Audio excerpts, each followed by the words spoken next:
Story நேரம் Tamil வியூவர்ஸ்க்கு hi. இன்னில இருந்து ஒரு புது சைனீஸ் சீரீஸ் தான் நம்ம சேனல்ல பார்க்க போறோம். சீரீஸோட பேரு யம்மி யம்மி யம்மி. இதை கேட்டதுமே ஒரு ஃபுட் ரிலேட்டட் சீரீஸா இருக்க போதுன்னு உங்களுக்கு நல்லாவே தெரிஞ்சிருக்கும்ல. அது மட்டும் இல்லாம இது ஒரு சூப்பர் பியூட்டிஃபுல்லான ரொமான்டிக் காமெடி சீரீஸ். பார்க்கறதுக்கே ரொம்ப ஜாலியா இருக்க மாதிரி ஒரு சீரீஸ் பார்த்து ரொம்ப நாள் ஆச்சு. இந்த சீரீஸ்ல மொத்தமா 32 எபிசோட் இருக்கு. அது எல்லாத்தையும் விட இந்த சீரீஸ் ஒரு டைம் டிராவல் கலாட்டா அப்படிங்கறதால இந்த காதல் கலாட்டாவோட டைம் டிராவல் கலாட்டாவும் சேர்ந்து இருக்க போகுது. இப்போ அந்த சீரீஸோட ஃபர்ஸ்ட் எபிசோட்ல என்ன ஆகுதுன்னு பார்க்கலாம், வாங்க போலாம். எடுத்ததுமே நம்ம ஹீரோயின் ஷாஷா தான் கதை சொல்ல ஆரம்பிக்கிறா. நம்ம இருக்கோமே இந்த ஊர் பேர் யோங்கான். இந்த ஊர் ரொம்ப ரொம்ப சாப்பாட்டுக்காக ஃபேமஸ். எஸ்பெஷலி ரொம்ப 2 ஹோட்டல் ரொம்பவே ஃபேமஸ் அப்படின்னு அந்த 2 ஹோட்டல்ல பத்தியும் நமக்கு ஷாஷா சொல்லிட்டு இருக்கா. ஆனா இதெல்லாம் விட இந்த கேட் ஹோட்டல் இருக்கே, இதுதான் இருக்கிறதுலே ரொம்ப ஃபேமஸ். ஏன்னா இவங்க 1000 வருஷத்துக்கு அப்புறம் வரப்போற டிஷ்ஷை கூட கண்டுபிடிச்சு இப்பவே செஞ்சுட்டு இருக்காங்க. அது வேற யாரும் இல்ல, அது நாங்க தான். எங்க ஃபேமிலி தான் இங்க 1000 வருஷம் அப்டேட்டடா ரெசிபிஸ் எல்லாம் செஞ்சுட்டு இருக்கோம். அது ஏன் தெரியுமா? ஏன்னா நாங்க இந்த காலத்தை சேர்ந்தவங்களே கிடையாது. அது மட்டும் இல்லாம நாங்க எப்படி இந்த காலத்துக்கு வந்தோம் அப்படிங்கிற ஒரு பெரிய கதையை தான் நீங்க இப்ப பார்க்க போறீங்க. 2 மாசத்துக்கு முன்னாடி என்ன ஆச்சுன்னா அப்படின்னு ஷாஷா அவளோட கதையை ஸ்டார்ட் பண்ணிட்டு இருக்கா. இங்க பார்த்தா 2 மாசத்துக்கு முன்னாடி ஷாஷா நம்மளோட நார்மல் உலகத்துல, மாடர்ன் உலகத்துல தான் இருந்திருக்கா. ஒரு பார்சல் வருது, அதை எடுத்துட்டு உள்ள போறா. அந்த வீட்டுல பார்த்தா ஷாஷாவோட அப்பா, அம்மா, அப்புறம் அவளுக்கு ஒரு அண்ணா, அந்த அண்ணனுக்கு ஒரு குழந்தை இருக்காங்க. இந்த 4 பேர் இருக்காங்க. ஷாஷாவோட 5வது. என்னம்மா உண்மையாவே நம்ம இந்த டிராமா எடுக்க போறோமா அப்படின்னு சொல்லிட்டு அவங்க அம்மா ஷாஷாட்ட கேட்க, ஆமாம்மா இதுவரையும் நான் ஒரு கதை கம்பெனிக்கு கதை எழுதி அதுல இருந்து நமக்கு காசு வந்திருக்கு. ஆனா அதை வச்சு ஒரு 5 எபிசோட் தான் எடுக்க முடியும். அந்த 5 எபிசோட் ஹிட் ஆயிடுச்சுன்னு வச்சுக்கோ, ஏன் சூப்பர் வேற லெவல், நமக்கு அடுத்தடுத்து நிறைய காசு கிடைக்கும். இந்த கதைப்படி நம்ம எல்லாம் அப்படியே டைம் டிராவல் பண்ணி நம்ம முன்னோர்கள் இருப்பாங்கல்ல, அவங்களுக்கு போய் சமைச்சு போட போற மாதிரி ஒரு கான்செப்ட் தான் அப்படின்னு சொல்லிட்டு யூஷி அரண்மனைன்னு ஒண்ணு இருந்திருக்கு. ஆஷாவோட ஃபேமிலி யூஷி அரண்மனையில உண்மையாவே பல தலைமுறைக்கு முன்னாடி வாழ்ந்திருக்காங்க. இப்போ அந்த அரண்மனையில தான் இவங்களோட ஷூட்டிங்கும் நடக்க போகுது. இப்போ அது ஒரு டூரிஸ்ட் பிளேஸா இருக்கு. நேரா உள்ள வராங்க. அந்த அரண்மனையில நம்ம ஷாஷா ஃபேமிலியோட முன்னோர்களோட பெயிண்டிங் அப்படியே வரைஞ்சு வைக்கப்பட்டிருக்கு. ஃபேமிலி ஒட்டு மொத்தமா ஷூட்டிங் ஏத்த மாதிரி ட்ரெஸ் எல்லாம் பண்ணிட்டு அந்த பெயிண்டிங் முன்னாடி விழுந்து கும்பிட்டு இருக்காங்க. ரொம்ப சந்தோஷம், உங்களை வச்சுதான் எங்க வாழ்க்கையவே நாங்க ஆரம்பிக்க போறோம். உங்க காலத்துல இருக்கிற மாதிரி ட்ரெஸ் எல்லாம் கூட பண்ணிட்டு வந்துட்டோம். ரொம்ப தேங்க்ஸ்ன்னு சொல்ல அந்த குட்டி பொண்ணு இருக்கால, அதான் இவங்க ஷாஷாவோட அம்மா அப்பாவோட பேத்தி. அவ பேரு யானா. யானா கேட்டுட்டு இருக்கா, ஆமா இந்த கதையை பத்தி எனக்கு கொஞ்சம் சொல்லுங்களேன் அப்படின்னு. அப்ப ஷாஷா சொல்ல ஆரம்பிக்கிறா, எனக்கும் உங்க அப்பா இருக்காரு, அவருக்கும் எங்க தாத்தா அந்த கதையை சொன்னாரு. அந்த கதைப்படி இங்க ஓவியத்துல இருக்காருல, அவர் பேரு லின்யன். இவர் தான் நம்ம குடும்பத்தோட முன்னோடி, மூதாதையர்னு சொல்லுவாங்கல்ல, அந்த மாதிரி. இவர் என்னதான் லின் ஃபேமிலியை சேர்ந்தவரா இருந்தாரும். அவர் அப்புறமா நம்ம ஷென் குடும்பம் இருக்குல்ல, அந்த குடும்பத்துல ஒரு பொண்ணை கல்யாணம் பண்ணிட்டு அவர் இங்கேயோட ஐக்கியம் ஆயிட்டாரு. மத்த கதையெல்லாம் நான் உனக்கு அப்புறம் சொல்றேன் வா அப்படின்னு சொல்லிட்டு ஷூட்டிங் கிளம்பலான்னு கிளம்பி போயிட்டு இருக்காங்க. இல்லம்மா நம்ம மத்த ஆளுங்கெல்லாம் நம்ம இருக்கோம். இந்த லின்யான் அப்படிங்கிற ஹீரோ கேரக்டர் இருக்குல்ல, அந்த கேரக்டருக்கு யாருமா நம்ம சூஸ் பண்றது அப்படின்னு அவங்க அம்மா கேட்க, அந்த யான் கேரக்டர் தானே, ஹீரோ கேரக்டர் தானே, இப்பவே போய் ஆளை கூட்டு வரேன்னு ஷாஷா வெளியே போறா. சுத்தி முத்தி பாக்குறா. கரெக்டா ஒரு பையன் பிளாக் டிஷர்ட்ல போயிட்டு இருக்கான், கேப் எல்லாம் போட்டு. இந்த பையன் ஹைட் வெயிட் எல்லாம் கரெக்டா இருக்கான், இவனை பிடிச்சு கேட்டு பாப்போம் அப்படின்னு பின்னாடியே ஓடுறா. அந்த பையன் மின்னல் வேகத்துல நடந்து போயிட்டு இருக்கான். பின்னாடியே யாருமே இல்லாத அந்த அரண்மனையோட வேற ஒரு இடத்துக்கு போயிடுறா. அங்கன்னு பார்த்து ஒரு பட்டாம்பூச்சி இவ பின்னாடியே பறந்து வந்துட்டு இருக்கு. ஷாஷா அதெல்லாம் கண்டுக்காம ஒரு பையன் போறான்ல, அவன் பின்னாடியே போயிட்டு இருக்கா. எங்க போனா அந்த பையன் அப்படின்னு பாக்கும்போது அங்க ஒரு டோர் ஒண்ணு இருக்கு. அது பக்கத்துல போயிடுறா. அது மேல ஏதோ ஒரு டிஃபரெண்டான லாக் மாதிரி ஒண்ணு இருக்கு. இந்த லாக்கா அப்படின்னு சொல்லிட்டு அது ஆல்ரெடி கொஞ்சம் ஓபன் ஆயிதான் இருக்கு. அதை கம்ப்ளீட்டா ஓபன் பண்ணி கதவு வழியா எட்டி பாக்குறா. பார்த்தா இன்னொரு பெரிய உலகமே இருக்கு. ஏதாவது பெரிய பட்ஜெட் நாடகத்தோட ஷூட்டிங் எதுவும் நடக்குதா, வேற ஏதோ ஒரு உலகத்துக்கே வந்த மாதிரி இருக்குன்னு ஷாஷா மறுபடியும் அந்த டோரை க்ளோஸ் பண்ணிடுறா. மறுபடியும் ஓபன் பண்ணி பாக்குறா. கல்யாண ஊர்வலம் போயிட்டு இருக்கு, சாப்பாடு அங்க செஞ்சுட்டு இருக்காங்க. அந்த காலத்து நாடு மாதிரியே இருக்கு. ஒண்ணும் புரியல, கிளம்பி ஓடிட வேண்டியதான்னு ஷாஷா பின்னாடி திரும்புறா. பார்த்தா அவ வந்த இடம்லாம் கொஞ்சம் கொஞ்சமா மறைஞ்சுக்கிட்டே இருக்கு. புகையா பேய் அடிக்கிற மாதிரி அடிக்குது. இந்த கதவை திறந்துட்டு உள்ள போனா மட்டும்தான் எஸ்கேப் ஆக முடியும். ஷாஷா பயந்து போயிடுறா. வேற வழியே இல்ல, வேற உலகத்துக்கு போனாலும் பரவாயில்லன்னு நேரா கதவை திறந்துட்டு அந்த ஊருக்குள்ள ஓடி போயிடுறா. இது என்னது, ஷூட்டிங்கா இல்ல பிராங்கா? இவ்ளோ காஸ்ட்லியா யாராவது பிராங்க் பண்ணுவாங்களா? இங்க என்ன நடக்குதுன்னு ஒண்ணும் புரியல. நினைக்கும் போதே அங்க அவளோட அம்மா, அப்பா, அண்ணா, பொண்ணு எல்லாரும் ஓடி வராங்க. அம்மா நான் வந்த வழி அப்படியே மறைஞ்சு போயிருச்சுமான்னு சொல்ல, நாங்களும் எப்படி இங்க வந்தோனே தெரியல, ஒன்னும் புரியலடி, இங்க பாரு ஏதோ ஒரு பெரிய லெவல்ல ஷூட்டிங் நடக்குது போல, நமக்கு ஃப்ரீயா சான்ஸ் கிடைச்சிருக்கு, வாங்க சுத்தி பார்க்கலான்னு அவங்க அப்பாவும் ஒன்னும் விவரம் புரியாம நேரா உள்ள கூட்டு போயிடுறாரு. ஷாஷாக்கு ஒரு மாதிரி ஷாக்கிங்காவே இருக்கு. இந்த அளவுக்கு ரியலிஸ்டிக்கா கூட யாராலையாவது ஒரு பிராங்க் விளையாட முடியுமா, ஏதாவது கேமா இருக்குமா அப்படின்னு யோசிச்சுட்டு அங்க வாண்டட் அப்படின்னு ஒருத்தனோட போட்டோ போட்டிருக்கு. இங்க பாரு இது ஏதோ ஒரு சீக்ரெட் கேம் மாதிரி போல அப்படின்னு சொல்லிட்டு அத்தனை பேரும் போய் அங்க நின்னுட்டு இருக்காங்க. அந்த போஸ்டர்ல வாண்டட்னு யார் இருக்கோ அந்த ஆள் நேரா உள்ள வரா. இந்த பெயிண்டிங்ல இருக்கவன் இங்க வரான் பாரு அப்படின்னு அங்க எல்லாரும் கத்த ஆரம்பிக்க, இது ஒரு கேம் தான் போல அப்படின்னு எல்லாரும் சொல்லிட்டு இருக்கும் போதே திடீர்னு அங்க மிலிட்டரி வீரர்கள் வந்துட்டு இருக்காங்க. உடனே இந்த ஆளு வாண்டட்ல இருக்கவன் பயந்து தெரிச்சு ஓட ஆரம்பிக்கிறான். அங்க வரவங்க அட்டாக் பண்றாங்க. என்ன அட்டாக் கூட இப்படி ரியலிஸ்டிக்கா இருக்கு, இப்படி ஒரு சண்டை சினிமால கூட பார்த்தது இல்லையேன்னு ஷாஷாவோட ஃபேமிலி பார்த்துட்டு இருக்க அந்த வாண்டட் லிஸ்ட்ல இருந்தவன் அங்கேயே செத்து கீழே விழுந்துடுறான். ஷாஷாவோட அப்பா வந்து என்னது இது இப்படி நடிக்கிறான் அப்படின்னு மூச்சை தொட்டு பார்த்தா மூச்சு இல்ல, நிஜமாவே செத்து போயிட்டான் அப்படின்னு இப்பதான் உங்களுக்கு சீரியஸ்னஸ் புரியுது. ஷாஷாவோட ஒட்டுமொத்த குடும்பமும் கத்தி அழுவுறாங்க. ஊர் மக்கள்லாம் தெரிச்சிட்டு காலி பண்ணிட்டு ஆளாளுக்கு ஓட ஆரம்பிக்கிறாங்க. ஷாஷாவோட ஃபேமிலி இப்பதான் புரியுது, என்னையா அது உண்மையாவே நம்ம வேற உலகத்துக்கு வந்துட்டோமான்னு கேட்க ஷாஷா சொல்றா, ஒருவேளை நம்ம டைம் டிராவல் பண்ணி வந்துட்டோம் போல அப்படின்னு சொல்லிட்டு. என்னது டைம் டிராவலா, 1000 வருஷத்துக்கு முன்னாடி டிராவல் பண்ணி வந்துட்டோமா அப்படின்னு ஒட்டுமொத்த குடும்பமும் ஷாக் ஆயிட்டு இருக்கு. இவங்க எல்லாம் ஓரமா ஒரு ஹோட்டல்ல போய் நிக்கிறாங்க. அவங்க அம்மா பாக்குறாங்க, எங்களுக்கு ஒரே ஒரு ரூம் கொடுத்தா போதும், நாங்க எல்லாரும் தங்கி போகணும். அவங்க ஒரு கோல்டு மோதிரத்தை கழட்டி கொடுக்குறாங்க. ஹை நிஜம் கோல்டு அப்படின்னு அவரும் ஒரு ரூமை கொடுத்துட்டாரு.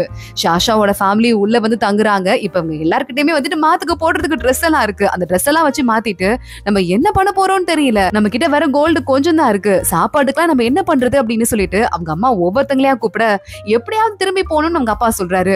திரும்பி போகணும்னு தெரியும்ல, இதெல்லாம் ஒரு ஐடியாவா அப்படின்னு அங்க ஷாஷாவோட அண்ணன் கிட்ட கேட்க, ஷாஷாவோட அண்ணன் பேரு ஷாஜி. ஷாஜி ரொம்ப வேகமா நம்ம என்ன தெரியுமா பண்ணணும், கண்டிப்பா திரும்பி போயே ஆகணும் அப்படின்னு சொல்றான். டே நீ வாய மூடுறா, தெரிஞ்ச விஷயத்தையே மாறி மாறி பேசிட்டு இருக்கீங்க.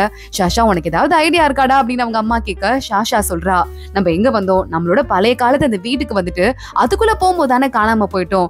இப்ப இந்த காலத்துல அந்த யான் அப்படின்னு சொல்லிட்டு, அதான் நம்ம முன்னோடி இருக்காருல, அவர் இந்த ஊர்ல தான், இந்த உலகத்துல தான், இந்த காலத்துல தான் இருக்காரு. அவர்கிட்ட எப்படியாவது பேச்சு கொடுக்குற மாதிரி போயிட்டு அந்த வீட்டுக்குள்ள எப்படியாவது நம்ம உள்ள போயிட்டோம் அப்படின்னா அந்த இடத்துக்கு போனதுக்கு அப்புறம் நம்ம உலகத்துக்கு திரும்பி போறதுக்கு வாய்ப்பு கிடைக்கும் இல்லமா அப்படின்னு கேட்க, சூப்பர் ஐடியா அப்படின்னு அவங்க அம்மா அடுத்த நாளே நம்ம ஹீரோ யான் இருக்கான்ல அவனோட வீட்டுக்கு கூட்டு போறாங்க. ஆனா அங்க இருக்கிற யாருமே இவங்கள உள்ள கூட விடுற மாதிரி இல்ல. ஏன்னா நம்ம யான் சாதாரணப்பட்ட ஆள் கிடையாது, இந்த ஊரோட தலைவன். இது என்னதான் ராஜா இருக்கிற கேபிட்டல் சிட்டியா இருந்தா கூட அதுக்கு தலைவனா இருக்கதால ரொம்ப பாதுகாப்பெல்லாம் இருக்கு. ஷாஷா அவங்க அண்ணா அம்மா எல்லாம் சேர்ந்து ஏதேதோ ட்ரை பண்றாங்க, எதுவும் ஒர்க் அவுட் ஆகல. எல்லா தடவையும் உங்களை பிடிச்சி வெளியே துரத்தி தூக்கி போட்டுடுறாங்க. உடனே அவங்க அம்மா உள்ள உட்காந்துட்டு இது சரிப்பட்டு வராதுன்னு சொல்ல ஷாஷா சொல்றா, முதல்ல நம்ம பொழைக்கிறதுக்கு நமக்கு ஏதாவது வழி வேணுமா, நம்ம என்ன தெரியுமா பண்ணலாம், குட்டியா ஃபுட் ஸ்டால் மாதிரி ஒண்ணு போடலாம். நான் என்ன பண்றேன், நானும் குட்டி பாப்பா இருக்கால யானா, 2 பேரும் போயிட்டு நம்ம பழைய வீடு அதாவது யான் வீட்டு முன்னாடி ஒரு ஸ்டால் போடுறோம், நீங்க மார்க்கெட்ல போட்டு காசு சேர்க்கிற வழியை பாருங்க அப்படின்னு ஒரு ஐடியா கொடுக்குறா. சரி ஓகே சூப்பர் ஐடியா அப்படின்னு எல்லாரும் ஒத்துக்கிறாங்க. இங்க நம்ம ஹீரோ யானோட இன்ட்ரோடக்ஷன். நம்ம யான் இந்த ஊருக்கு இப்ப புதுசா தான் வந்திருக்கான் வேற ஊர்ல இருந்து. யான் என்னதான் இந்த ஊருக்கு இந்த ஊர் தலைவரா பொறுப்பேற்றிட்டு வந்தாலும் இந்த ஊர்ல கேபிட்டல் சிட்டிங்கிறதால மினிஸ்டர்ஸ் எல்லாம் இருப்பாங்கல்ல, அவங்க கூட யானை மதிக்கிறாங்க. ஏன்னா யானுக்கு பெரிய ஃபியூச்சர் இருக்கு அப்படின்னு. அந்த இடத்துல ஒரு அசிஸ்டன்ட் மினிஸ்டர் இருக்காரு. அவர்கிட்ட உங்களுக்கு தான் பொண்ணு இருக்குல்ல, இவருக்கு கல்யாணம் பண்ணி வைக்கலாம்ல அப்படின்னு கேட்க, இல்ல இல்ல இவருக்கு பொண்ணு கொடுக்குற அளவுக்கு எனக்கு தகுதி இருக்கான்னு தெரியலன்னு அவரே கொஞ்சம் விலகி போற அளவுக்கு யானுக்கு அவ்வளவு பெருமை இருந்துட்டு இருக்கு. எல்லாரும் லைன்ல நிக்கிறாங்க. யானை அப்போ ராஜா யான் மட்டும் உள்ள வரணும்னு சொல்லியிருக்காரு. மத்தவங்க எல்லாம் இன்னைக்கு வந்து ராஜாக்கு உடம்பு முடியல, கிளம்பி வீட்டுக்கு போலாம் அப்படின்னு சொல்ல நம்ம ஹீரோ யான் மட்டும் உள்ள போறான். பார்த்தா ராஜா நல்லா தான் இருக்காரு. நம்ம யானோட உட்காந்து கேம் விளையாடிட்டு இருக்காரு. யான் இதுல வின் பண்ணிட்டே இருக்கான். ராஜா தோக்குற நிலைமையில இருக்காரு. ஆனா அப்பப்ப சீட்டிங் எல்லாம் பண்ணிட்டு இருக்காரு. ராஜா போதும் ராஜா, உங்களுக்கு ஏற்கனவே உடம்பு முடியல, இதுல சீட்டிங் எல்லாம் பண்ணி கேம் விளையாடணுமா, நீங்க போய் ரெஸ்ட் எடுங்க. அதுவும் இல்லாம உங்ககிட்ட ஒரு முக்கியமான விஷயம் சொல்லணும்னு சொல்ல, சரி ஓகே நீதான் இப்ப ஊரோட வந்துட்டேன், நான் வந்துட்டு எப்ப வேணா கேம் விளையாடிக்கலாம், என்ன விஷயம் அப்படின்னு ராஜா கேட்டுட்டு இருக்காரு. யான் பாத்துட்டு இருக்கான். நான் வந்துட்டு பக்கத்து ஸ்டேட்ல இருந்தப்போ நம்ம ஆள் எவனோ ஒருத்தன் பயங்கரமா ஊழல் பண்ணிட்டே இருக்கான்னு தெரிஞ்சதுல, பார்த்தா எக்கச்சக்கமான ஊழல் பண்ணான். அவன்கிட்ட நான் வந்துட்டு என்னதான் பண்ண, இப்போ நீ உண்மையை ஒத்துக்க போறியான்னு கேட்ட, முடியாதுன்னா வேற வழியே இல்லாம அவன் நாங்க வந்துட்டு மரண தண்டனை கொடுக்க வேண்டியதா போச்சுன்னு சொல்ல, நல்லதானே பண்ணிருக்கான்னு ராஜா கேக்குறாரு. ஆனா அவனோட ஃபேமிலி நேம் தூ, அதாவது நம்ம ராணி இருக்காங்கல்ல அவங்க குடும்பத்து ஆளுன்னு சொல்ல ராஜாக்கு கோவம் வந்துருது. எதுக்கு இப்படி பண்ண அப்படின்னு கத்த ஆரம்பிக்கிறாரு. ராஜா அவன் எவ்வளவு மிளகா ஒளிச்சு வச்சிருந்தான்னா தங்கத்தோட வேல்யூவோட அதிகமான வேல்யூ வர மிளகா அவ்வளவு ஒளிச்சு வச்சிருக்கான். அவனை நான் எப்படி தெரியுமா பிடிச்சேன் அப்படின்னு நம்ம யான் ஒரு கதையை சொல்ல ஆரம்பிக்கிறான். அந்த வீட்லயே பொறுத்த செத்து போயிட்டான்ல ராணியோட சொந்தக்காரன், அவனுக்கு ஒரு துணை மனைவி இருந்திருக்கா. அந்த துணை மனைவிக்கும் அங்க வேலை பாக்குற ஒரு பையனுக்கும் கனெக்ஷன் இருந்திருக்கு. அந்த பையனை பிடிச்சு, இங்க பாரு என்கிட்ட உண்மையை சொல்ல போறியா இல்லையா, எல்லாத்தையும் எங்க ஒளிய வச்சிருக்காங்க, மட்டும் உண்மையை சொல்லிட்டேன்னா அந்த ஆளை தூக்கி நாங்க கொண்டுடுவோம், மரண தண்டனை கொடுத்துருவோம், அப்புறம் அந்த பொண்ணு கூட நீ ஹாப்பியா இருக்கலாம்னு சொல்ல, இதான் சாக்குன்னு அந்த ஆளு உண்மையை சொல்லியிருக்கான். அப்படிதான் நம்ம யான் எல்லா உண்மையும் கண்டுபிடிச்சிருக்கான். பரவாயில்ல இவ்வளவு விஷயத்தை தேடி கண்டுபிடிச்சிருக்க, அந்த மிளகு 4 வருஷத்துக்கு நம்ம நாட்டுக்கே சப்ளை பண்ணலாங்கிற அளவுக்கு நீ தெரிஞ்சு வச்சிருக்க அப்படின்னா நீ ஏற்கனவே நிறைய ஹோம்ஒர்க் பண்ணிருக்க. உன்னை பார்த்து இங்க இருக்கிற எல்லாரும் பயப்படுறாங்க. ஆனா நீ என்ன பண்ற, இப்ப எடுத்ததுமே ஆக்ஷன்ல இறங்காத, கொஞ்சமா உன்னோட கால் இந்த ஊர்ல ஊன்னதுக்கு அப்புறமா எந்த ஆக்ஷனா இருந்தாலும் எடு, புரியுதான்னு சொல்ல, புரியுது ராஜா அப்படின்னு சொல்லிட்டு யான் அங்க இருந்து கிளம்பி வந்துட்டு இருக்கான். இங்க பார்த்தா நம்ம ஷாஷாவோட குடும்பம் நல்லா சமைப்பாங்க போல. ஏற்கனவே ரோட்ல ஒரு ஸ்டால் போட்டு இந்த மாதிரி ஒரு வித்தியாசமான சாப்பாடை யாரும் சாப்பிட்டுக்க மாட்டீங்க, ஆனா எங்க கடையோட ஓனர் ஒரு நாளைக்கு 5 ரொட்டி தான் போடுவாரு அப்படிங்கறதால யாருக்கெல்லாம் வேணுமோ ஏலத்துலதான் ரொட்டியை வாங்கணும்னு ஒரு காசு வர ரொட்டிய 10 காசு 12 காசுன்னு ஏலத்துல விலை ஏத்திட்டே இருக்காங்க. அந்த பக்கமா பார்த்து நம்ம யான் வந்துடுறான். அவன் அசிஸ்டன்டோட யானோட அசிஸ்டன்ட் பேரு சின்னு. இங்க பாரு எப்படி எல்லாம் ஏமாத்துறாங்கன்னு யான் சொல்லிட்டு திரும்புறதுக்குள்ள நம்ம சின்னு இருக்கானே அவனே இதை போய் வாங்குறதுக்காக லைன்ல நின்னுட்டு இருக்கான். யான் பாக்குறான் இங்க என்ன நடக்குது அப்படின்னு சொல்லிட்டு இங்க இருக்கிறவங்க எல்லாம் பார்த்துட்டு அநியாயம் பண்ணி விக்கிற வேலை எல்லாம் வச்சுக்காதீங்க அப்படின்னு சொல்லிட்டு அங்க இருக்கிறவங்கள திட்ட ஆரம்பிக்கிறான். இங்க பார்த்தா நம்ம ஷாஷா அந்த குட்டி பொண்ணு யானா இருக்கால அவளோட சேர்ந்துட்டு யான் வீடு எங்க இருக்கோ அதுக்கு முன்னாடி ஒரு குட்டியோட ஸ்டால் ஒண்ணு போட்டிருக்கா. கரெக்டா யான் திட்டிட்டு இருக்கும் போதே ஷாஷாவோட அப்பா பாத்துடுறாரு. அந்த பெயிண்டிங்ல இருந்த உருவம் வேற யாரும் இல்ல நம்ம யான் தான் அப்படின்னு நல்லாவே தெரியுது. ஒய்ஃப கூப்பிட்டு விஷயத்த சொல்ல ஆமா நம்ம முன்னோடி அப்படின்னு சொல்லிட்டு 2 பேரும் ஓடி போயிட்டு யான் முகத்தையே பாத்துட்டு இருக்காங்க. அப்போ ஷாஷாவோட அண்ணன் வந்துடுறான். பாத்துட்டு ஆமா நம்ம முன்னோடிதான் மேல கை வைக்க போக யான் கையை பிடிச்சு முறுக்கி எல்லாரும் பாத்து இருந்துக்கோங்க நடக்கிறதே வேற ஆயிரும் அப்படின்னு சொல்லிட்டு மிரட்டிட்டு ஒரு காசுக்கு தான் வைக்கணும் புரியுதா அப்படின்னு அங்க இருந்து கிளம்பி போறான். கரெக்டா அப்ப யான் திருப்பி அவனோட வீட்டுல வந்து இறங்குறான். இத ஷாஷா பாத்துடுறா. ஐயோ நம்ம ஆளு வீட்டுக்கு வந்துட்டாரு வா வா அப்படின்னு சொல்லிட்டு வேகமா ஓடி போயிட்டு யானை பிடிக்கிறேன்னு ட்ரை பண்ண யான் இப்படி பயந்து போய் அசிஸ்டன்ட் மேல விழுறான். நம்ம ஷாஷா கையில வச்சிருந்த ரொட்டி யான் மூஞ்சிலேயே விழுந்துருது. யான் கடுப்பாயிடுறான். நீ யாருமா அப்படின்னு ஏச்சு நின்னு கேட்டுட்டு இருக்கான். அப்பன்னு பாத்துட்டு நான் தான் அந்த ஷென் குடும்பத்தோட ஷாஷான்னு சொல்ல ஏற்கனவே யான் யோசிச்சு பாக்குறான். ஷாஷாவோட அண்ணன் இருக்கான்ல ஷாஜி அவன்கிட்ட யார் இந்த ஏலம் விடுற ஐடியா கேவலமான ஐடியாவை கொடுத்தது அப்படின்னு யான் கேட்டிருக்கான். அது என் தங்கச்சி கொடுத்த ஐடியா அப்படின்னு அவனும் பெருமையா வர சொல்லியிருந்திருக்கான். நீதான் அந்த கேவலமான ஐடியாவுக்கு சொந்தக்காரியா அப்படின்னு நினைச்சிட்டு யான் நேரா உள்ள போயிட ஷாஷா எதுக்காக அவனை கேவலமா பாத்துட்டு போறான்னு அப்புறம் தான் புரியுது. நேரா அவங்க அண்ணன் கிட்ட வந்துடுறா. என்ன அறிவு கட்டவனே உனக்கு ஏதாவது தெரியுமா தெரியாதா ஃபர்ஸ்ட் இம்ப்ரெஷனே இவ்வளவு கேவலமா இருந்தனா அந்த பையன் கிட்ட நான் எப்படிடா இனிமே பேசுறது அப்படின்னு கேட்டுட்டு இருக்கா. ஆனா அடுத்த நாளும் வாசல்ல போய் கடையை போட்டுடுறா. யான் வரான் போறான் கையில சாப்பாடு கூட வச்சு சாப்பிட்டுட்டு இருக்கான். ஆனா ஷாஷாவோட கடையை திரும்பி கூட பாக்கல. கூட ஒரு குட்டி பொண்ணு நின்னு விக்கிறாள்னு சொல்லிட்டு அதை கூட கண்டுக்கல. யான் கண்டுக்காமலே போயிட்டு இருக்கான். இப்படியே டைம் ஓடிட்டே இருக்கு. ஆனா இத்தனை நாள்ல யான் திரும்பி கூட பாக்கல.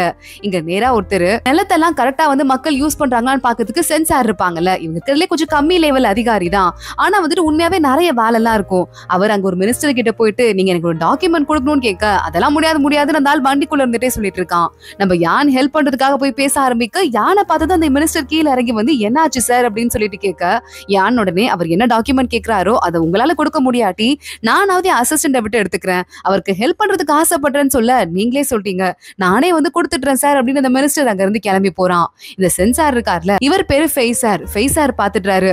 ரொம்ப ரொம்ப தேங்க்ஸ் அப்படின்னு யானுக்கு தேங்க்ஸ் சொல்லிட்டு இருக்காரு. இல்லங்க பரவாயில்ல வாங்க காஃபி சாப்பிட்டு போலாம் யான் வீட்டுக்கு கூட்டு போறான். பரவாயில்லங்க இப்போ நீங்க வந்துட்டு எனக்கு ஹெல்ப் பண்ணதால அவங்க நம்ம 2 பேரும் க்ளோஸ் நினைச்சுக்குவாங்க. அதனால என்கிட்ட இனிமே எந்த பிரச்சனையும் பண்ண மாட்டாங்க. உங்க உதவிக்கு ரொம்ப நன்றி அப்படின்னு ஃபெய்சார் ரொம்ப நல்லவர் போல பேசிட்டு இருக்காரு. அப்ப சாப்பாடு வருது. சாப்பாடு யான் வீட்டுல ரொம்ப நல்லா இருக்குன்னு அவர் நினைச்சிருப்பாரு போல. பார்த்தா கஞ்சியே 2 தொட்டுக்கன்னு ரொம்ப மொக்கையா இருக்கு. நீங்க லைட்டா தான் சாப்பிடுவீங்களா சார் அப்படின்னு இந்த ஃபெய்சார் கேக்குறாரு. யான் உடனே ஆமாங்க எனக்கு வந்து சாப்பாடை பத்தி பெரிய கவலை கிடையாது. வயிறு ரொம்பறதுக்கு சாப்பிடணும் அவ்வளவுதான். உங்களுக்கு பிடிக்கலையான்னு கேட்க இல்ல பிடிச்சிருக்குன்னு அவர் சாப்பிட்டுட்டு அப்புறம் அங்க இருந்து கிளம்புறாரு. நம்ம யான் கிட்ட சின்னு இருக்கான்ல அதான் அசிஸ்டன்ட் அவன் வந்துடுறான். இப்ப எதுக்கு நீங்க அவருக்கு இவ்வளவு இம்பார்ட்டன்ஸ் கொடுக்குறீங்க உங்களுக்கு உங்க பழைய கதையெல்லாம் மறந்து போயிருச்சா அப்படின்னு சொல்லிட்டு கேட்க ஆரம்பிக்கிறான். நம்ம யானோட பேரு உண்மையாவே யானே கிடையாது ஷூச்சி அப்படிங்கிறது தான் அவனோட பேரா இருந்திருக்கு. இந்த ஷூ ஃபேமிலி அப்படிங்கிறவங்க முன்னாடி இந்த ஊரோட தலைவரா இருந்திருக்காரு. அதாவது நம்ம யானோட சொந்த அப்பா. ஆனா அவரு வேலை வாங்கி தரத்துக்குலாம் நிறைய காசு வாங்கினாரு அப்படின்னு அவர் மேல கெட்ட பேர் வந்துருச்சுங்கிறதால ஒட்டுமொத்தமா யானோட குழுமத்தையே அழிச்சிருக்காங்க. அதுல யான் மட்டும் தான் தப்பிச்சு போயிருக்கான். அதுக்கப்புறமா அவன் பேரை மாத்திக்கிட்டு தான் இந்த இடத்துக்கு வந்து வாழ வந்திருக்கான். தலைவனாவும் ஆயிருக்கான். அதனால சீக்கிரட்டா இந்த வீட்டை ஒரு ரூம் இருக்கு. இந்த வீடு அவங்க அப்பா அவரோட ஃப்ரெண்டு பேர்ல வாங்கியிருந்தாருங்கிறதால இந்த வீடை மட்டும் ஏலத்துல விடாம இருந்திருக்காங்க. சோ நம்ம யான் இப்ப அவரோட சொந்த வீட்டையே வேற ஏதோ ஒரு பேர்ல வந்து வாங்கிட்டு சீக்ரெட் ரூம் ஓபன் பண்றதுக்கு உள்ள போறான். உள்ள ஒரு லாக் இருக்கு. அந்த லாக் எப்படி ஓபன் பண்றது அப்படின்னு யானுக்கு தெரியல. என்ன நம்பர் போட்டா திறக்கும் தெரியலையே அப்படின்னு யான் புலம்பிட்டு இருக்கான். இங்க பார்த்தா நம்ம ஷாஷா வந்துடுறா. கூடவே இந்த யானா போனையும் கூட்டிட்டு வந்துடுறா. வந்துட்டு யாருக்காவது ஃப்ரீ ஃபுட் வேணுமா எங்க கடையில வந்து ஃப்ரீயா சாப்பாடு கொடுக்கணும் அப்படின்னு சொல்லிட்டு யானே வந்து போட்டு திறக்க முடியாம வெளியே நின்று சுகமா நிக்க அங்க அந்த பேப்பர் ராக்கெட்டா விட்டு அடிக்கிறா. யான் பாக்குறான் இந்த ஷாஷாவோட ஒட்டுமொத்த குடும்பமே லைட்டா டவுட் வர மாதிரிதான் இருக்கு. மறுபடியும் என்னோட அட்டென்ஷனை கவரத்துக்கு ட்ரை பண்ணி ஃப்ரீ ஃபுட் எல்லாம் போட்டிருக்காங்க. சரி பாக்கலாம் அப்படின்னு சொல்லிட்டு யான் யோசிக்க ஆரம்பிக்கிறான். அப்போ ஷாஷா கையில வச்சிட்டு இருக்க பேப்பர் ஒண்ணு நேரா பறந்து போயிருது. அந்த பேய் இருக்காருல அதான் பேய் சார்னு சொல்லிட்டு ஒருத்தர் இருந்தாரு அவர் கையில போய் விழுந்துருது. நல்ல வேலை இந்த யானுக்கு எப்படியாவது நம்ம ட்ரீட் கொடுக்கணும்னு நினைச்சேன். ஆனா அவருக்கு ட்ரீட் கொடுக்கறதுக்கு என் சம்பள காசே பத்தாதே ஒரு மாசம் வந்தாலும். இதுல ஏதோ ஃப்ரீ சாப்பாடுன்னு இருக்கு அவரை கூட்டு போயிட வேண்டியதான் அப்படின்னு இந்த ஃபெய்சார் நேரா யானை கூட்டிக்கிறாரு. வண்டியில கிளம்பி போயிட்டு இருக்கும் போது ஓ அந்த ஃப்ரீ சாப்பாடு கிடைக்கா சரி ஓகே போலாம் அப்படின்னு யானும் சொல்லிடுறான். உண்மை தெரிஞ்சிருச்சேன்னு ஃபெய்சாருக்கு கொஞ்சம் சோகமா இருக்கு. இங்க நம்ம ஷாஷாவோட வீட்டுல எல்லாரும் மறுபடியும் சாப்பாடை சூடு பண்ணி வச்சு வெயிட் பண்ணிட்டு இருக்க நம்ம யான் அப்புறம் ஃபெய்சார் 2 பேரும் வந்துடுறாங்க.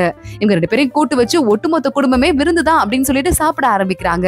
யான் குடிக்க மாட்டேன்னு சொல்றான். இல்ல நீங்க குடிச்சுதான் ஆகணும்னு சொல்லிட்டு குடிக்க வைக்கிறாங்க. இல்லங்க குடிச்சா எனக்கு வந்துட்டு தலை சுத்திருங்க, சீக்கிரமா மயங்கிருவேங்கன்னு யான் சொல்ல ஒரு கப்புன்னு அடுத்தடுத்து ஒரு 10 கப்பு குடிக்க வைக்கிறாங்க. இந்த ஃபேஸாரும் மயங்கி விழுந்துற நம்ம யானும் மயங்கிடுறான். யானை படுக்க போட்டு அவனோட உடம்புக்குள்ள வீட்டு சாவி எங்க இருக்குன்னு ஆளுக்கு தேட ஆரம்பிக்கிறாங்க. கரெக்டா நம்ம ஷாஷா தள்ளுங்க, நான் சட்ட பாக்கெட் குள்ள இருக்கான்னு தேடுறேன்னு நெஞ்சுக்குள்ள கையை விட்டு தேடும் போது யானை ஒட்டு மொத்தமா கையை பிடிச்சிடுறான். என்னதாமா பண்ணலான் இருக்கீங்க அப்படின்னு கேட்டுட்டு இருக்கும் போதே நம்ம சின்ன வேற உள்ள வந்துடுறான். உங்களுக்கு என்ன பாஸ் பண்றாங்க அப்படின்னு கேட்டுட்டு இருக்க ஒட்டுமொத்த குடும்பத்தையும் கையை கட்டி ஓரமா உட்கார வச்சுட்டு யான் எந்த ஆயுதத்தை வச்சு உங்களை மிரட்டி பார்க்கலாம் அப்படின்னு நிறைய ஆயுதத்தை கையில எடுக்கிறான். குடும்பமே பயந்து போயிட்டு இருக்கு. உண்மையை சொல்ல போறீங்களா இல்லையா, எதுக்கு என்ன டார்கெட் பண்ணிட்டு வரீங்க, முதல்ல ஒன்ன கொண்டுடுறேன் அப்படின்னு ஷாஷா கிட்ட வேகமா வால் எடுத்து பக்கத்துல போயிட்டு இருக்க ஷாஷா பாக்குறா. நான் தான் உங்களுக்கு கல்யாணம் பண்ணிக்க வேண்டிய பொண்ணு அப்படின்னு கத்திடுறா. யான் ஒரு செகண்ட் அவளை கொல்றதுக்கு வந்தவன் கை அப்படி ஓங்கிட்டு நிக்க அவங்க அப்பா யோசிக்கிறாரு ஷாஷாவை பார்த்து, எதுக்குமா நம்ம முன்னோடிய பார்த்து இப்படி ஒரு வார்த்தையை சொன்னு கேட்க, இல்லப்பா நான் கதையில பாத்திருக்கேன், எல்லாருக்கும் சின்ன வயசுல ஒரு பொண்ணை என்கேஜ் பண்ணிருப்பாங்கல்ல, சும்மா அந்த பேரை சொல்லி நம்ம உயிரை காப்பாத்திக்கலாம்ப்பா அப்படின்னு ஷாஷா சொல்லிட்டு இருக்கா. எங்க அதுக்கு நீ ப்ரூவ் பண்ணு, நீதான் அந்த பொண்ணு, நான் எப்படி நம்புறது அப்படின்னு யான் கேக்குறான். ஏன்னா எனக்கு உங்களை பத்தி எல்லா விஷயமே தெரியும், உங்க பேரு ஷூச்சி தானே அப்படின்னு நம்ம ஷாஷா சொல்லிடுறா. அவ்வளவுதான் யானுக்கு பயங்கரமா ஷாக் ஆயிடுது, கையெல்லாம் நடுங்க ஆரம்பிக்குது. பார்த்தா ஏற்கனவே ஷாஷா கிட்ட நம்ம தாத்தா சொல்லிருக்காரு, நம்ம சார் யான் இருக்காரு நம்ம முன்னோடி, அவர் பேர் உண்மையாவே யான் கிடையாது, அவர் பேர் ஷூச்சின்னு இந்த ஃபுல் பிளாஷ்பேக்கையும் குடும்பத்தை கொண்டுட்டதால வேற வழியே இல்லாம அந்த பேரை மாத்திக்கிட்டு யான் மறுபடியும் வந்தாரு கொன்னவங்கள பழி வாங்கறதுக்காக அப்படின்னு சொல்லியிருக்காரு. இந்த கதையை தான் இப்ப ஷாஷா விட்டுட்டு இருக்கா. இல்லையே உனக்கும் எனக்கும் கல்யாணம் கூட ஆகல, எதுக்காக இவ்வளவு தூரம் தேடி வந்திருக்க, சின்ன வயசு என்கேஜ்மெண்ட்ல யாரு கண்டுக்குவான்னு கேட்க, நான் உங்களை மறக்கவே இல்ல, நான் இன்னும் உங்களை தான் நினைச்சிட்டு இருக்கேன் அப்படின்னு ஷாஷா அப்படியே போய் சொல்லிக்கிட்டு இருக்கா. யான் பாக்குறான். சரி ஓகே, அப்புறம் எதுக்கு என்ன மயக்கம் போட வச்சீங்கன்னு கேட்க, உங்க வீட்டுக்குள்ள எப்படி வருதுன்னு தெரியல, அதுக்காக தான் அதெல்லாம் ட்ரை பண்ணணும்னு குடும்பமா நடிக்க ஆரம்பிக்கிறாங்க. யான் பாக்குறான். சரி ஓகே, என் வீட்டுக்கு வரணும் அவ்வளவுதானே, கிளம்பி வருதுன்னா வாங்க அப்படின்னு சொல்லிட்டு யான் ஆனா கண்டுக்காத மாதிரி அங்கிருந்து கிளம்ப ஆரம்பிக்க, போய் சொல்றீங்க, என்ன ஏமாத்துறீங்க, நான் விட மாட்டேன் அப்படின்னு சொல்லிட்டு ஷாஷா என்ன பண்றா, அந்த ஃபேஸார் மயங்கி இருக்காருல அவரை போட்டு உலுக்கி என்ன ஏமாத்த பாக்குறான், இவன் என்ன கல்யாணம் பண்ணிக்கிறேன்னு ஏமாத்த பாக்குறான், இவன் பேர் என்ன தெரியுமா அப்படின்னு சொல்ல வரா. யான் அவளோட வாயை மூட வரான். ஷாஷா அவன் கையை கடிச்சு வேற வச்சிடுறா. அறிவில்ல உனக்கு அப்படின்னு யான் திட்ட ஆரம்பிக்க, என்ன தொட்டு வேற பாத்துட்டீங்க, ஒரு பொண்ணை தொட்டுட்டா அந்த பொண்ணை கல்யாணம் பண்ணிக்கணும் இந்த காலத்துல, அது உங்களுக்கு தெரியாதா அப்படின்னு கேட்க ஆரம்பிக்கிறா. இவளுக்கு ஏதோ பின்னாடி பெரிய ரூட் இருக்கு அப்படின்னு சொல்லிட்டு யான் தெரிஞ்சுட்டு சரி பரவாயில்ல வீட்டுக்கு வா அப்படின்னு சொல்லிடுறான். அடுத்த நாள் ஷாஷாவோட ஒட்டுமொத்த குடும்பமும் நேரா கிளம்பி வீட்டுக்கு போயிடுது. இப்ப நம்ம என்ன பண்ண போறோம்னு பாத்துட்டு இருக்க யான் ஆப்போசிட்ல வரான். இல்ல கல்யாணம் ஆகாத பொண்ணை வீட்டுல வச்சுட்டு இருக்கேன்னு சொன்னா யாராவது தப்பா பேசுவாங்க யான் சொல்ல ஷாஷா பாக்குறா. அப்ப நீங்க என்ன பண்ணுங்க, உங்களை கல்யாணம் பண்ணிக்கிற அளவுக்கு தகுதி எனக்கும் இல்லங்கிறது என்னவோ உண்மைதான், நான் வந்து உங்க கசின்னு சொல்லிருங்க, உங்க வீட்டுல தங்குறதுக்கு வந்திருக்கோன்னு சொல்லிருங்க, கஷ்டப்படுற ஃபேமிலின்னு சொல்லிருங்கன்னு சொல்ல யான் பாக்குறான். கல்யாணம் இப்பயே நின்னு போன மாதிரி ஒரு ஃபீல் உனக்கு வந்திருக்கும், ஆனா ஜாலியா பேசிட்டு இருக்கே அப்படின்னு கேட்க, கல்யாணம் ஆக முக்கியம், அதை விட பல விஷயம் முக்கியமானது இருக்குல்ல, இன்னும் ஆனா உங்களை கல்யாணம் பண்ணிக்க முடியலன்னு எனக்கு மனசு கஷ்டமா தான் இருக்கு, என்ன பண்றதுன்னு ஷாஷா சமாளிக்கிறா. ஒரு ரூம் கொடுத்து ஒட்டுமொத்த குடும்பத்தையும் யான் அனுப்பிடுறான். ஷாஷா ஒட்டுமொத்த குடும்பமும் நின்னுட்டு, சாரி முன்னோடி, நாங்க உங்களை ஏமாத்திட்டோம், திருப்பி எங்க உலகத்துக்கு திரும்பி போயிட்டு எல்லாத்துக்கும் பிராயச்சித்தம் பண்ணிடுறோம், எங்களை மன்னிச்சிருங்க, நாங்க எப்படியா திரும்பி போகணுமே அப்படின்னு பாத்துட்டு இருக்க நம்ம சின்ன இருக்கான்ல வெளியே இருந்து ஓட்டு கேட்க ஆரம்பிக்கிறான். ஷாஷாவோட குடும்பம் அங்கங்க இங்கிலீஷ் வார்த்தையை போட்டு பேச ஆரம்பிச்சுட்டு அவனுக்கு புரியாதுன்னு ட்ரை பண்ண ஷாஷாவோட குடும்பத்துக்கே புரியல. இவங்க கிட்ட இங்கிலீஷை பேசுனதுக்கு என்னதான் திட்டிக்கணும் அப்படின்னு அவளை திட்டிக்கிட்டு இருக்கா. இங்க யான் வீட்டுல இருந்துட்டு ஏதோ சங்கீத குறியீடு மாதிரி நிறைய இருக்கு, அது என்னது அப்படின்னு பாத்துட்டு இருக்கான். அங்க சின்ன வந்துட்டு அதுங்க ஏதோ பேசிக்குதுங்க, ஒண்ணும் புரியல, யாரும் தூங்கல, எனக்கு என்ன பண்றதுனே புரியலன்னு சொல்ல உடனே யான் பாக்குறான். எனக்கு கல்யாணத்துக்கு ஏற்பாடு பண்ண பொண்ணு கூட ஷாங்குடா, அந்த குடும்பத்து பேரு ஷென்னு, ஷாஷாலாம் கிடையாது, இவ ஏதோ போய் சொல்றா அப்படின்னு சொல்லிட்டு யான் யோசிக்க ஆரம்பிச்சுட்டு, உனக்கு ஏதாவது ஞாபகம் இருக்கான்னு கேட்க, எனக்கு எங்க பாஸ் அதெல்லாம் ஞாபகமே இல்லை அப்படின்னு சின்ன சொல்லிக்கிட்டு இருக்கான். யான் அவனோட பிளாஷ்பேக்கு போயிடுறான். சின்ன வயசா இருக்கும் போது அவன் ஒரு பெரிய தேர் ஒண்ணு கட்டிட்டு இருக்கும் போது அவங்க அப்பா வந்துடுறாரு. நம்ம குடும்பம் எல்லாம் பரம்பரையா நாட்டை பாதுகாக்கிறதுக்காகவே இருக்கும், அந்த மாதிரி நீயும் நம்ம நாட்டை பாதுகாக்கணும், ராஜா குடும்பத்துக்கு உண்மையா இருக்கணும், மக்களை பாதுகாக்கணும்னு சொல்ல, சரிப்பா நான் அப்படியே பண்றேன் அப்படின்னு குட்டி யானும் சொல்லிட்டு இருக்கான். உனக்கு ஒரு பொண்ணை பார்த்து ஏற்பாடு பண்ணிருக்கோம், நீ பெரியவனானதும் உனக்கும் அந்த பொண்ணுக்கும் கல்யாணம் ஆயிடும், உனக்கு சீக்கிரமா கல்யாணம் ஆக போகுது அப்படின்னு அங்க அம்மா அப்பா கிண்டல் பண்ணிட்டு இருக்க. அடுத்து கொஞ்ச நாளையே அவங்க அம்மா அப்பா ராஜ துரோகம் பண்ணிட்டாங்கன்னு ஒட்டுமொத்த குடும்பத்தையும் கொண்டு இருக்காங்க. அப்போ யான் நம்ம சின்ன 2 பேர் தான் வெளியே தப்பிச்சு வந்திருக்காங்க. சின்னுக்கு காலில் கூட அடிபட்டு இருக்கு, நீங்க இங்க இருந்து போயிடுங்க, உங்க குடும்பத்துல இருக்க ஒரே வாரிசு நீங்க தான், என்னை காப்பாத்துறதுக்காக நீங்களும் செத்து போயிடாதீங்கன்னு சின்னும் ஆள ஆரம்பிக்கிறான். யானானா நம்ம 2 பேர் தான் போக போறோம், உன்னை விட்டு நான் எப்படிடா போவேன் அப்படின்னு சொல்லிட்டு சின்னுவா அப்படியே முதுகுல தூக்கிட்டு அங்க இருந்து கிளம்பி வந்திருக்கான். இதை யானும் சின்னுவும் யோசிச்சு பாத்துட்டு இருக்க. சின்னு கேக்குறான், நீங்க எவ்வளவு பெரிய பையனா வளர்ந்துட்டீங்க, பேரை மாத்திட்டீங்க, அப்புறமும் அந்த குடும்பம் உங்களை எப்படி கண்டுபிடிச்சதுன்னு கேட்க, சந்தேகம் தான், வெயிட் பண்ணி பாக்கலாம் அப்படின்னு யான் சொல்லிக்கிட்டு இருக்கான். அதோட தான் இந்த எபிசோட் முடியுது. அடுத்து என்ன ஆக போகுது, இந்த குடும்பம் எப்படி மறுபடியும் எஸ்கேப் ஆகி அவங்க உலகத்துக்கு போவாங்களா இல்லையாங்கிறதெல்லாம் அடுத்தடுத்து பார்க்கலாம். இந்த வீடியோவை லைக் பண்ணிக்கோங்க, மறக்காம நம்ம சேனல் சேனலுக்கு சப்ஸ்கிரைப் பண்ணிட்டு பெல் ஐக்கனையும் கிளிக் பண்ணிக்கோங்க. அடுத்த வீடியோல பார்க்கலாம். அது வரைய பாய்.